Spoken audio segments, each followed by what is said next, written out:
What skills will your character need to survive a disaster? What could keep plastic from burning? Why might your character use glowing hot rocks? Find out on this episode. Welcome to Writing Rule with Allie, the fiction writer's inspiration station for rule life and lifestyles. From historical to post-apocalyptic, helping you bring your rule stories to life. I'm Allie, and this is episode number 60. Top Disaster Survival Skills, Part 1. Stick around to the end to find out all the ways things could possibly go wrong. Now, let's get into this. If your character finds themselves in a disaster, whether it is a natural disaster or a man-made disaster, there are skills they will need to survive and some that will make survival much easier. Your character may have these skills, or it could be somebody with them. Either way, today we will cover 5 of them. Number 1, making shelter. Making shelter is one of the first things that your character will need to do. Being exposed to the elements can potentially be dangerous. Depending on the temperature, hypothermia can set in as little as 5 to 10 minutes. In fact, hypothermia can even happen in summer, as it is the loss of body heat faster than the body can replenish the heat. I did a whole episode on hypothermia if you want to learn more. Shelters also help conceal your character if there are bad guys in the area. They should also protect from the sun, rain, snow, falling volcanic ash, and more. Although volcanic ash has several other things to think about, but this is not the point of this episode, so let's not get too sidetracked. There are several kinds of shelters. This could be a tent if they were already camping when the disaster happened. Many bushcrafters and frankly people in history do use, or could use canvas tarps or, in modern times, plastic tarps to make tents in many shapes. I could think of about 10 of them off the top of my head, and that's not my specialty. A quick Google search says 25, but I suspect people who do this often could do more. However, most disasters are not convenient, and your character likely has nothing with them. They will need to make a shelter out of things they can find. This could be the things they find in debris of a town that was destroyed or a plane crash. There are many historical types of shelters, commonly referred to as primitive shelters. These include, but are definitely not limited to, lean-tos, igloos, snow dens, round lodges, aka a teepee made of sticks, trees with trunks or root systems that a person can fit into, and the most common, a debris shelter. A debris shelter is made of whatever your character finds in the forest to make a shelter out of. It is often in a lean-to or upside-down V-shape. Number 2, finding water. Next up is finding water. This is next on the list because a person can only survive 3 days without water before they die. Water will be high on the list of needs. Finding water will look different in different terrains and in different seasons. If your character is in a flooded area or a monsoon, water might be everywhere. If they are in the desert, they might have to dig or look for trees and dig there. In mountain terrains, water flows downhill, so looking for low-lying areas would be best. It is a good idea to keep watch for trees that need a lot of water. This includes willows, river birch, bald cypress, and more. In snowy areas, knowing what snow and ice can be melted is important. We all know not to eat the yellow snow, but did you know that pollen can turn the snow yellow in giant patches? Algae, mold, bacteria, and other natural elements that are not safe for humans can turn the snow red, green, orange, black, or gray-black. Don't let your character eat this unless you want bad things to happen to your character. Not only does your character have to find water, but they will also need a way to carry and store it. This might be a plastic container in modern times. Metal ones would work too. Historically, some Native Americans used animal bladders to store and haul water. Clay pots were used by other tribes and in other areas of the globe. You will need to research the area and the people or tribe that you are writing about. Number 3, purifying water. Knowing how to purify water is just as important as finding water. Sure, we have things like life straws that literally let you drink the water from any water source without worrying about purifying the water because it is purified as it passes through the straw. But this is fiction we're talking about, and who's going to have that in their back pocket when the apocalypse happens? There are other ways to purify water. The first water filtration in written history comes from around 500 BC, when a cloth bag was used to filter out debris. Other things that have been used are charcoal, sand, ash, and more. Many cultures, they use all of these at the same time. These are natural filtrations that will help take out dirt, debris, and some chemicals. There have been ways to chemically speed up the process since Egypt, when they used alms, which is potassium aluminum sulfate. This helps things settle to the bottom of the water. Now I hear you.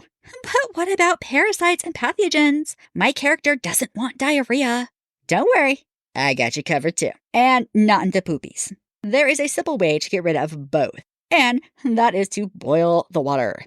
A roaring boil, which means the huge bubbles, for at least 5 minutes will kill off most of these things that your character will need to worry about. That does not include chemicals or dirt, but does kill bacteria and parasites. Boiling can be done over a fire when possible.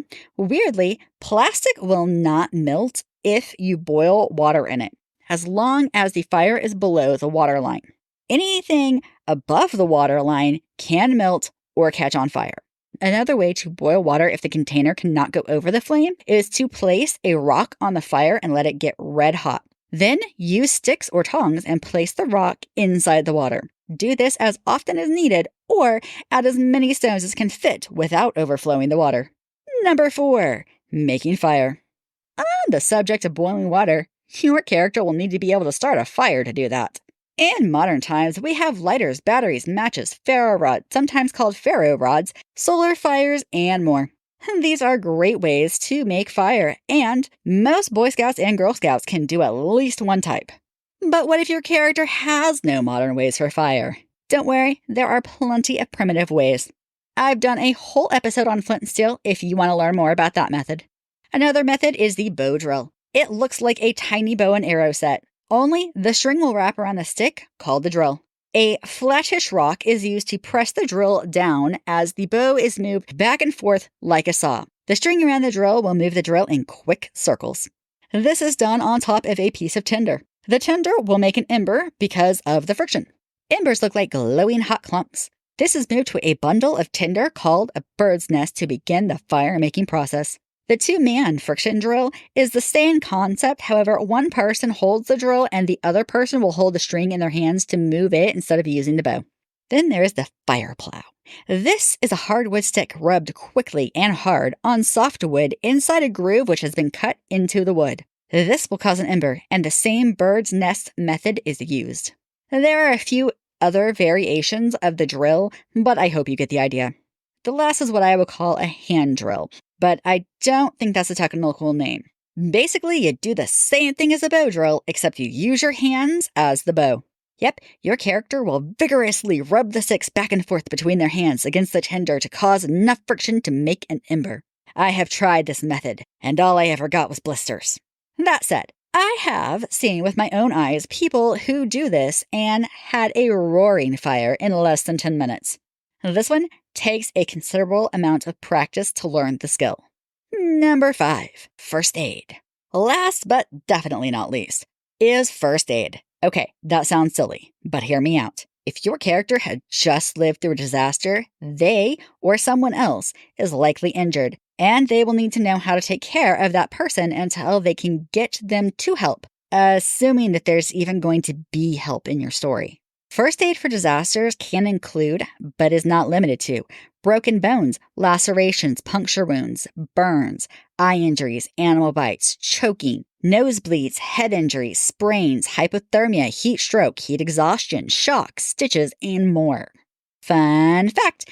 Did you know that there are many free first aid classes in the United States? Furthermore, taking these classes through the Red Cross or other local places can improve your chances of scoring a job because companies like to have people on staff and ready for emergencies. Now for everyone's favorite part, what could possibly go wrong? Well, let me tell you. Before we get into the best part, if you enjoyed this podcast, I hope you'll take a minute to follow, rate, and review on your favorite podcasting platform. And if you are listening on YouTube, subscribe and hit the like button. Don't forget to share with a friend. And now for everyone's favorite part. Likely to go wrong. Your character tries rubbing 2 sticks together to make a fire. However, all they manage to make is blisters on their hands. Also likely to go wrong. Your character uses what they find to make a debris shelter for the night. They make it in a clearing thinking that it is the safest place. In the night, the wind picks up, and with no wind block from the trees, the shelter is ripped apart by the wind. Also likely to go wrong. Your character thinks climbing a mountain to the snow is the best way to get water. They expend too much energy climbing, and when it gets cold at night, they succumb to hypothermia. Possible to go wrong. Your character is stranded in the tundra and tries to make an igloo to stay warm in the sub-zero temperatures. They have never done this before, and before they can finish the igloo, they succumb to hypothermia. Also possible to go wrong. Your character uses a bow drill to start a fire. They get their ember, and as they are trying to transfer it to the tinder materials, the ember goes out and they have to start all over again. Also possible to go wrong. Your character is using a bow drill. They do not put enough pressure on the drill to make an ember and waste a long time trying to start a fire with no results. Unlikely to go wrong. Your character puts too much force on a bow drill and snaps the wooden drill in two. Also unlikely to go wrong. Your character knows plastic will not melt if water is inside. They hang it over an open fire to boil the water. However, the plastic above the water line catches on fire, causing the whole thing to fall into the fire, and your character loses all of their water. Also unlikely to go wrong. Your character has no first aid knowledge. They do not know to place pressure on a wound to stop the bleeding. Overnight, they bleed out when they could have been saved. Probable, but still technically in the realm of possibilities. Your character is trying to make a fire after the apocalypse.